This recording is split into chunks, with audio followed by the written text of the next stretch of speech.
Just because something is popular doesn't mean it's good. Now, this is not my quote, but it absolutely could have been.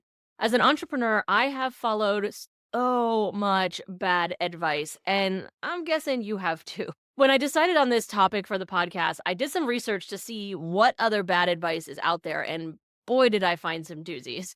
But before we dive into this, make sure you like this video if you find it helpful. Subscribe to the channel if you haven't already, and ring that little notification bell so that you never miss a tutorial or upload. So, like I said at the beginning, while it could have, this quote does not come from me directly. This comes from Mark Manson, who I'm just now becoming aware of as I was researching for this episode. And I gotta say, I'm liking what I'm seeing so far. The only issue I have with him is that I cannot say the name of either of his books on the channel because they have profanity in them. But I think I appreciate where he's going with it. He seems to take a kind of no BS approach while adding in that much needed humor when we're talking about entrepreneurship, which means that there's a very good chance that his books that shall not be named are going to end up on my reading list in the near future. But since I haven't read any of his books yet, I'm going to try something a little bit different in this episode. So, while we talk through four of the biggest doozies of bad advice that I found out there, which, by the way, I heard myself along the way too, instead of just me giving my thoughts here and asking for yours, I'm also going to be looking at some specific quotes that are credited to Mark that I feel kind of contradict this bad advice and why I'm leaning in a direction of being interested in what he has to say. So let's just start, though, by talking about why this kind of advice, if it's so bad, why does it become so popular and spread so quickly? And I think, I mean, from my own experience, I think it's because when you first hear it, it sounds very inspiring and it can, in some ways, relieve some of the pressure and overwhelm that comes with being a new business owner. For example, in my own experience, so I started my first business a long time ago. And at the time, I wasn't paying attention to really anything out there because I didn't see myself as an entrepreneur at the time. I had a business because I was teaching vocal lessons, but it was kind of just organic the way it came about. I wasn't really marketing except for just being out in the theater world and singing and doing stuff. And so people just naturally kind of came to me. Over time, I did start advertising a little bit, but not in the way that it's done now. So I was really kind of unaware of all of the advice that obviously was already out there because many of these quotes that we're going to talk about today have been out there since long before then, but I just wasn't aware of them. So, my first experiences in the entrepreneur world, or at least the way I see it, was starting out in one of those direct sales, MLM, whatever you want to call them, kind of industries, and then branching out or trying to branch out from that when I discovered that it just wasn't for me. And let me just preface here by saying no shade at all to that industry. Is definitely not for me, but I know a lot of people who have been thriving in it for a very long time. And so anything that I say here is not meant to disparage that industry. It just certainly wasn't for me. The kind of training that I received in that industry and that then kind of seemed to follow me. And I don't know if this is like a what you focus on, you find kind of thing. And that's why it shows up in my feed so often. But I got so much of the here is my formula. Just plug in your own stuff, your own brand into this, and you are guaranteed to find success. And man, did I want to believe that it was that simple.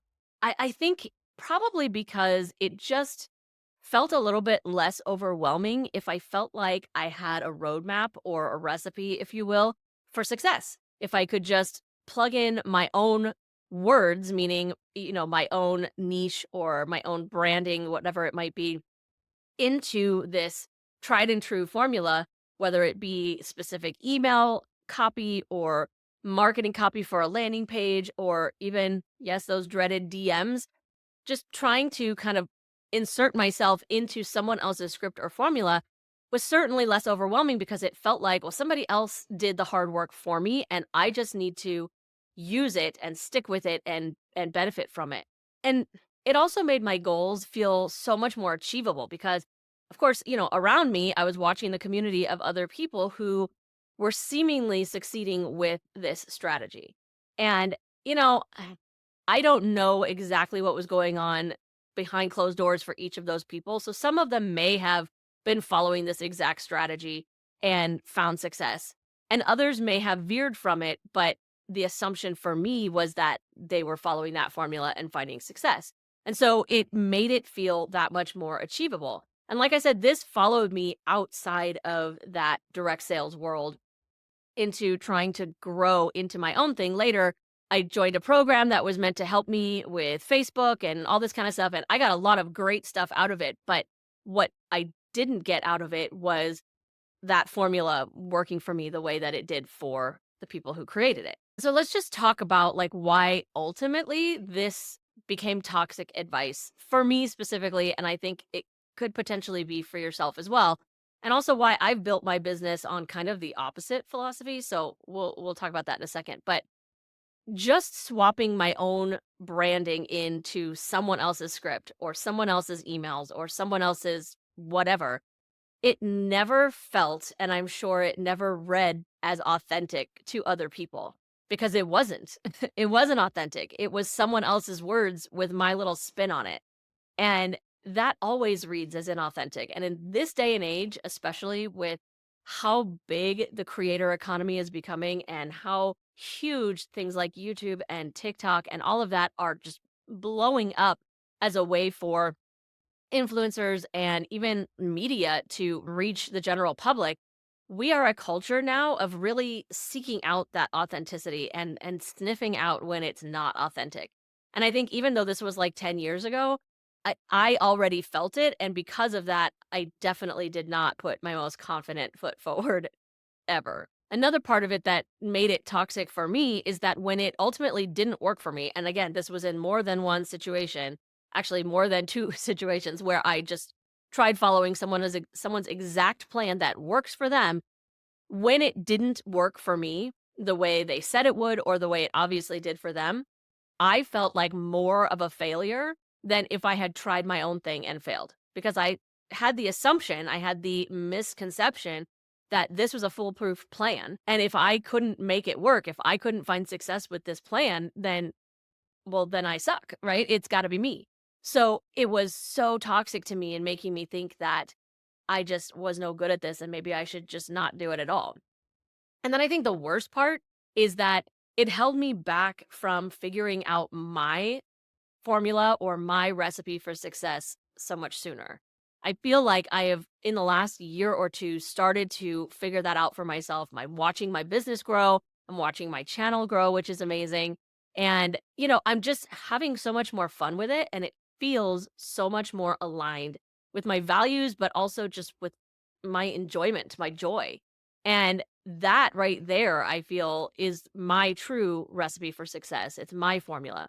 And this is why, like I started to say a minute ago, you will not ever hear me say, here, take my formula, do this exact thing, take my Trello template even, and use it exactly as it was designed. I don't say those things. And that's because, yes, it's a jumping off point. And this is where I think that, people get sucked into the idea of a formula so easily, again, myself included, is because it gives you somewhere to start. You're not starting from a blank page and you don't feel like you have to reinvent the wheel. There are plenty of best practices to be learned from all kinds of experts and mentors and thought leaders. And so, absolutely, take from a bunch of people and start with somebody's template. Take what you like from it, take what feels authentic, what feels true to you from theirs, and then maybe take some from someone else and then come up with some of your own. That's how you find your true recipe. And so, that's why I'm very clear that, hey, these are all customizable. They're meant to be used the way you need them to be used.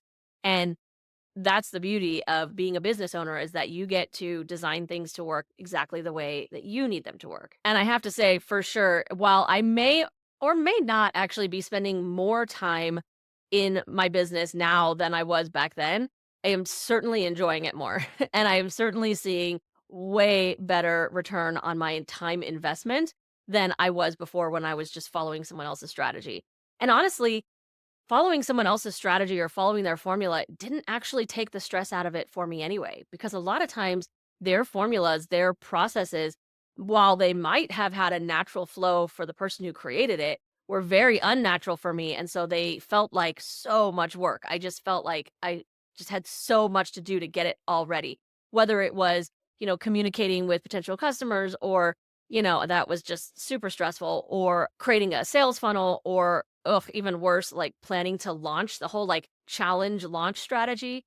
If you ever did that yourself, and you know what I mean, you just started feeling the same anxiety that I did when I said it. So I think, there's just something to be said. Some of it is just old strategies that, are maybe more involved than they need to be nowadays. But absolutely a big, big part of it is just when it's not natural for you, you're gonna feel a ton of resistance, which we actually talked about not that long ago. So go check out that episode if you missed it. Okay, so like I said, I found 4 pieces of incredibly juicy, fun, toxic advice that we're going to talk about in this episode. But I know that you have heard a ton yourself, and you've probably tried following a lot of it. So I want to know, let me know in the comments, what is your favorite horrible piece of advice that you have been given? And did you try to follow it? If you did, how'd it go? If you didn't, just let us know all the juicy details in the comment. Okay, so toxic piece of advice number 1 is that passion alone will bring you success. Now, I'm sure all of these pieces of advice have come from multiple sources, but I'm going to be using a quote from a specific person on each one just to, give us a little bit more specificity to what we're talking about here. This beautiful gem comes from none other than Mark Zuckerberg, and he was quoted as saying, "If you just work on stuff that you like and you're passionate about, you don't have to have a master plan with how things will play out." Really? I mean, that would be lovely. I am all for, messy action and all of that. But passion is not a business plan. Passion can only get you so far. And yeah, sometimes you need to start from that place of passion, but you then, when you start to see it catch on, absolutely need to put some strategy and planning behind it. Because otherwise, all you're going to end up with at the end of that is a whole lot of burnout, a lot of frustration, and definitely a lot of wasted effort of throwing spaghetti at the wall and just trying to see what sticks and what works. And here's where Mark Manson said something that I feel like it's not a direct contradiction to what Mark Zuckerberg said. Wow, Mark and Mark, I just realized that. It's not a direct contradiction, but I do feel like it does kind of bring a different perspective into this. So, Mark Manson is quoted as saying, "Who you are is defined by what you're willing to struggle for."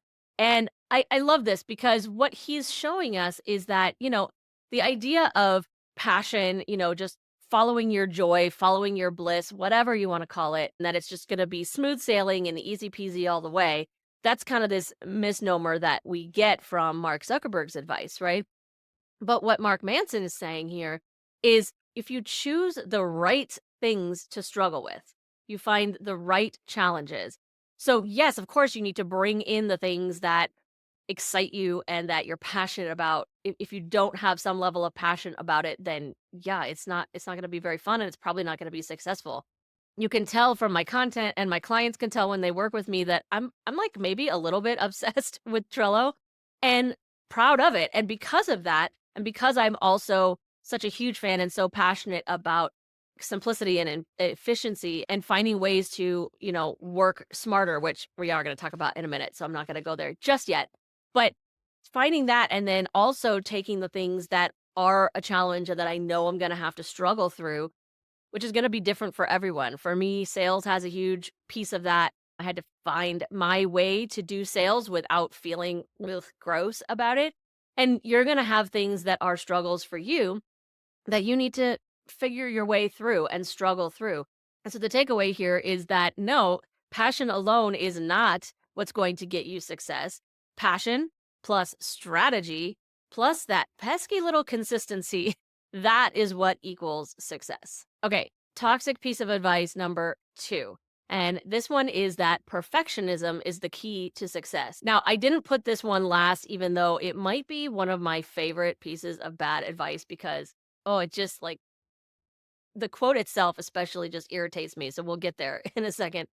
But this one, I think, has stopped so many potentially amazing business owners from doing anything, from even starting, let alone succeeding. So this quote came from Jack Dorsey, and he said, "Make every detail perfect and limit the number of details to perfect." Ugh, gross. That word perfect, I want to take it out of the entrepreneur vocabulary altogether. Perfect does not exist.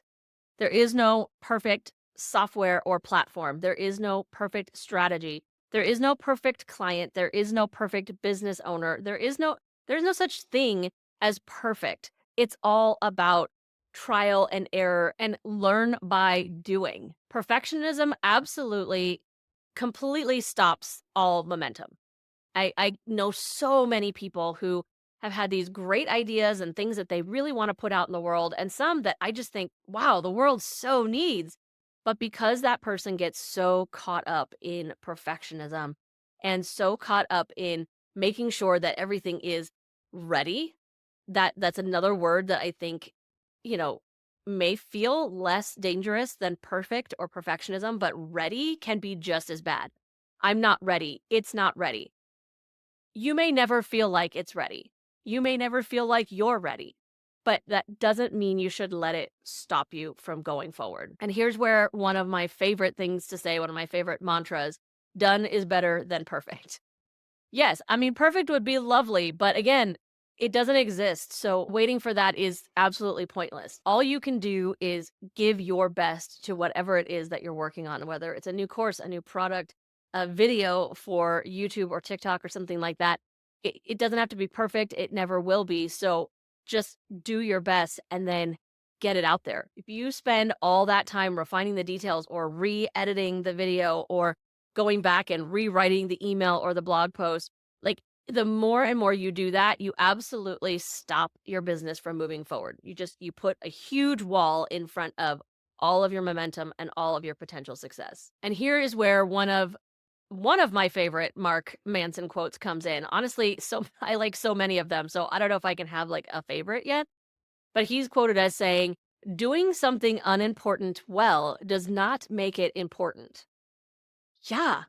I mean, exactly. Just because you can do something well, if it doesn't ultimately matter or doesn't move the needle, especially in your business, it doesn't suddenly make it important just because you do it well, right?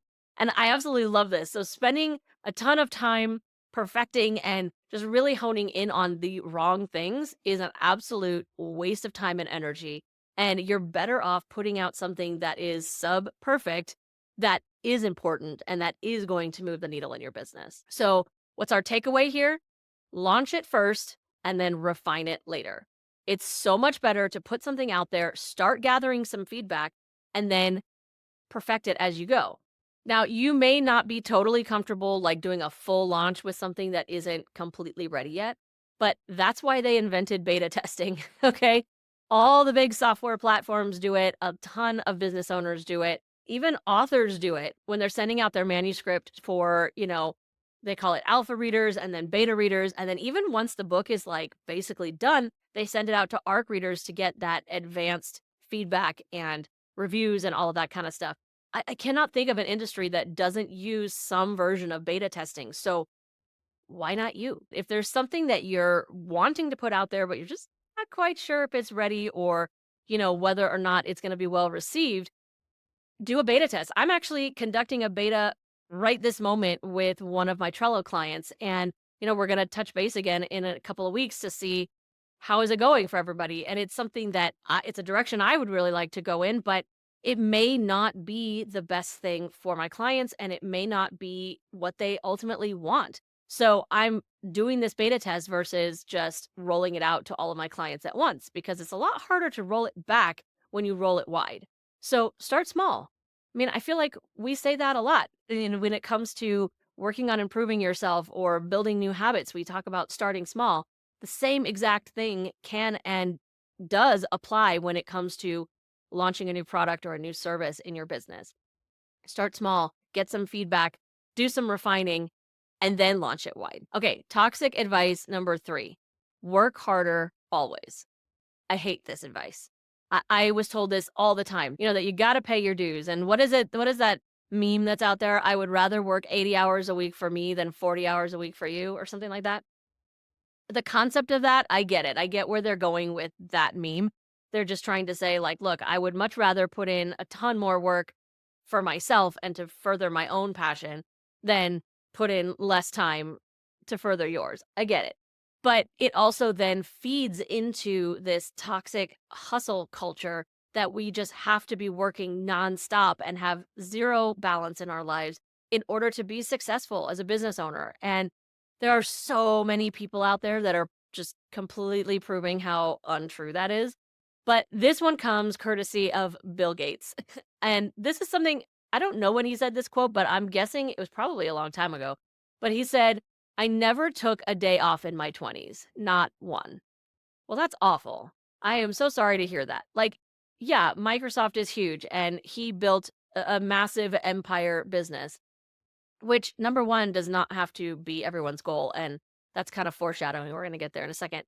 But beyond that, it's super toxic because that level of overwork and burnout, instead of focusing on trying to find efficiency and things that are effective and strategic in your business, it's glorifying all the burnout and glorifying that imbalance and the stress and making it seem like if you are not saying that, oh, I'm just so busy and, oh, I'm stressed, but oh, it's totally worth it, all that kind of like BS that we hear.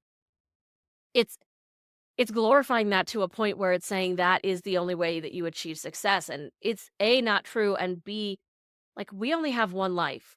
Is it really worth spending that much time and energy on your business, no matter how impactful and amazing it is?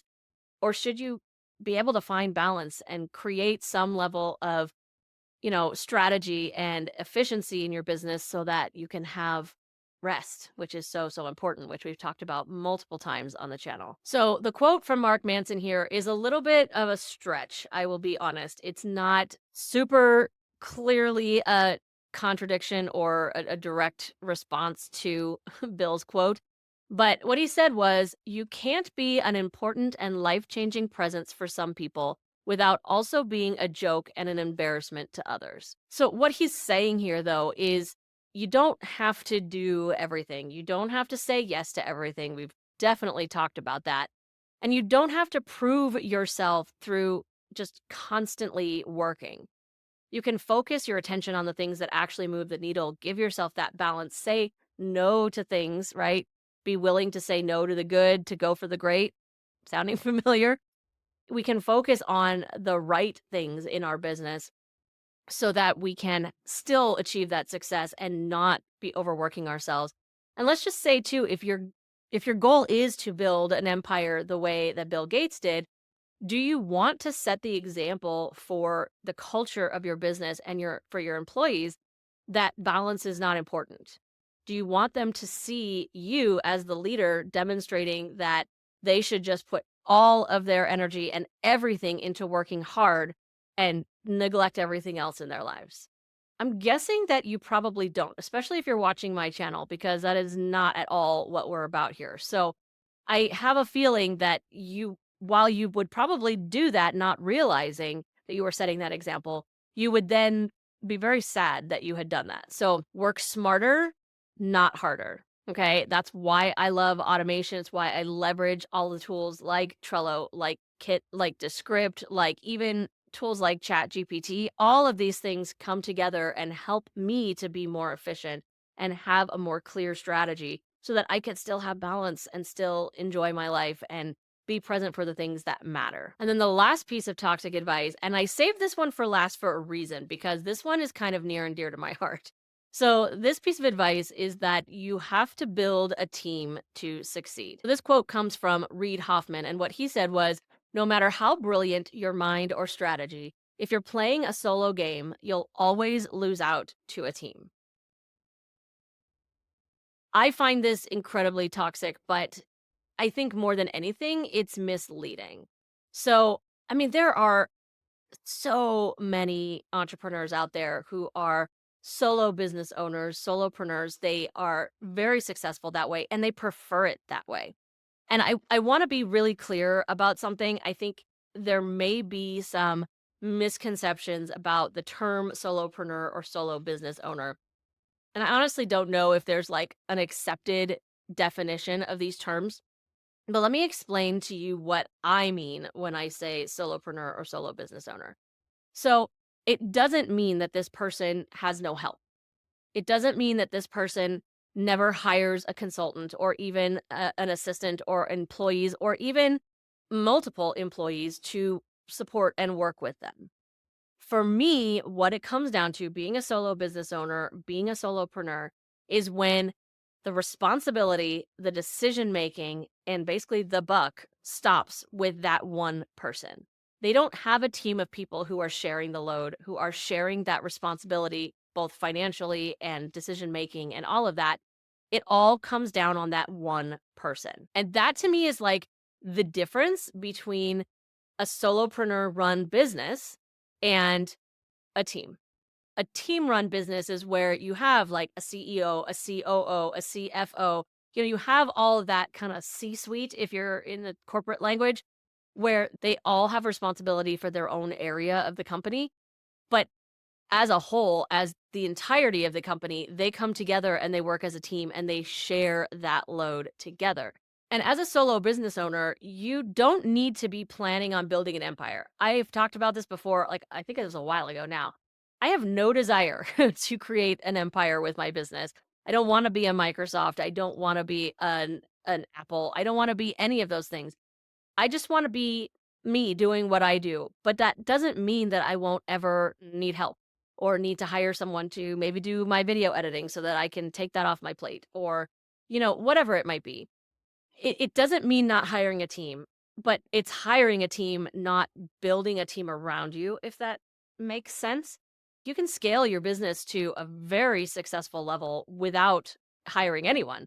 You can use automation, better systems, smarter workflows, and all of that to create that illusion almost that there is a team working behind the scenes. And I think I've mentioned before that I was once asked if someone from my team could reach out and help with something. And I just kind of chuckled at it because I'm like, yeah, no, my team, it's just me. It's just me. Unless you count Puff, who you guys met last week, but he's not very efficient, actually. So the real truth here is that you don't need to have a traditional team to succeed. But that doesn't mean that you have to do everything alone, and you absolutely shouldn't do it completely alone.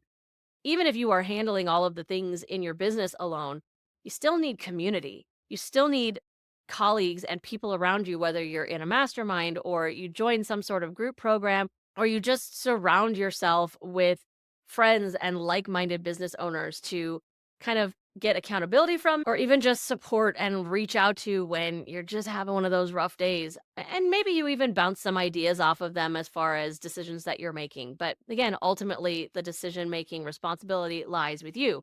That is what makes a solopreneur. That is what makes a solo business owner.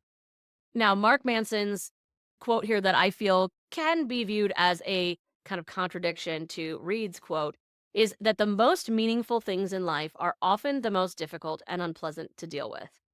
Again, this one's a little bit of a stretch, but like the way that I'm taking it or the way that I'm applying it here is that sometimes the most important and valuable thing you can do in your business is become comfortable with the uncomfortable task of being the decision maker and being the one who has to kind of figure things out, right? So the takeaway here is that solopreneur success is absolutely possible if you are strategic with the way you use your time, the tools, and your energy, especially. So I want to talk about a couple of very, very highly successful solopreneurs. Again, by my definition of solopreneur. So I'm not saying with this that any of them don't have a team of people around them, but by my definition of solopreneur, solo business owner, they are incredibly successful.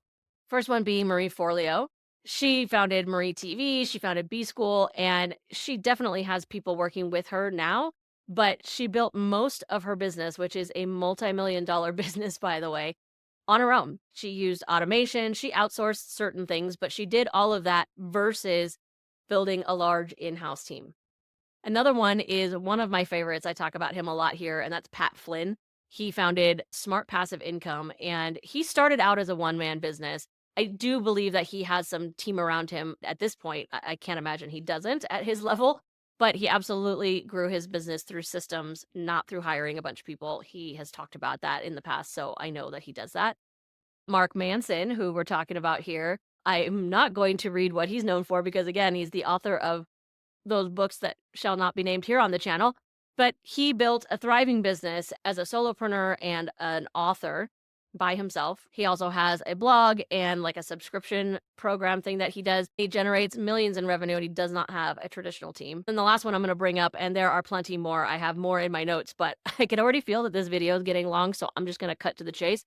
Another one of my favorites, James Clear. We all know and love him as the author of Atomic Habits, and he built his entire business without having a heavy team behind him. Again, I'm sure he has help now, but not in that traditional team structure. He is still the head, the face, the brand of that company, and that is what makes him a solopreneur in my book. Okay, so here's where I come to the question. I've already asked you before to drop in the comments your favorite bad piece of advice that you have heard and that you maybe have tried taking.